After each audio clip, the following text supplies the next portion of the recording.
Hi there. In our last blog, we talked a little bit about the value of a workflow for understanding how information flows through your business.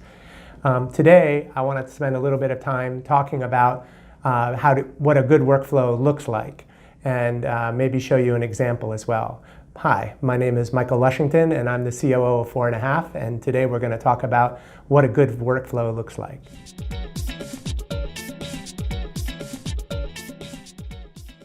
Okay, so the first thing to understand about workflows or processes is that generally speaking, you can look at processes from three different levels. There's a level 1, a level 2, and a level 3. A level 1 process is the highest level. So think about, if you're thinking about a maintenance request comes in, and then the issue is resolved, and that's your process. Okay, level 2 is typically more the level that we like to look at things in terms of understanding how our business works. And level 3 is more down at the procedural level, so step by step by step by step. Typically, to step back and look at your business in terms of process and to do process analysis for efficiency in terms of your business, you want to look at level 2. So as we covered in our previous blog, to put together your process flow, you're going to need three things. One is you want to understand what the outcome is that you're capturing. So the maintenance process, you're capturing the completion of the maintenance process. The second thing that you want to capture is the people involved in the process. And the last one is the discrete tasks. So if you have those three things, you'll be ready to put together a nice workflow. Now, there are many different types of workflow representation or process flow representation. At Fourandhalf, we like to use swim lanes.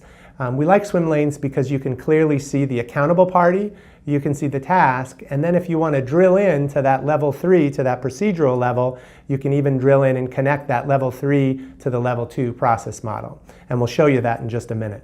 So here's what a swim lane looks like.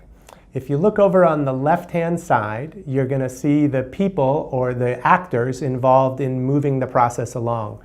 So the key thing to note about this left-hand side is that the actors can be either a system or a person. It doesn't always have to be just an individual.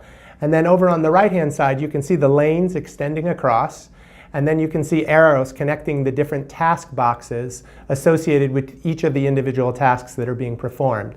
This shows you how information is moving through your workflow.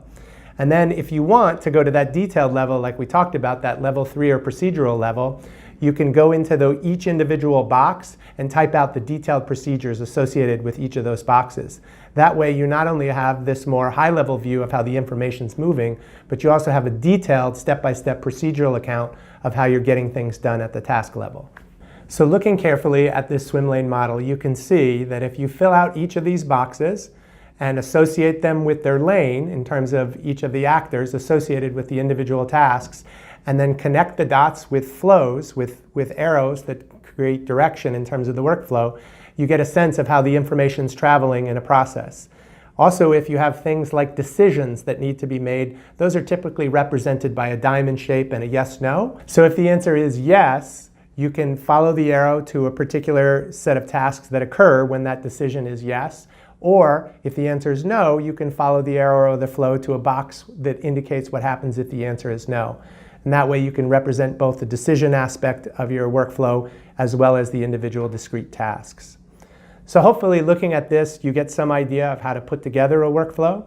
If you have more questions or you'd like to talk a little bit more in depth about how to put together a workflow for your company, please reach out to us here at Fourandhalf. Next time, we'll talk about how to take your completed workflow and make sure everybody's following it. Thanks very much for joining me.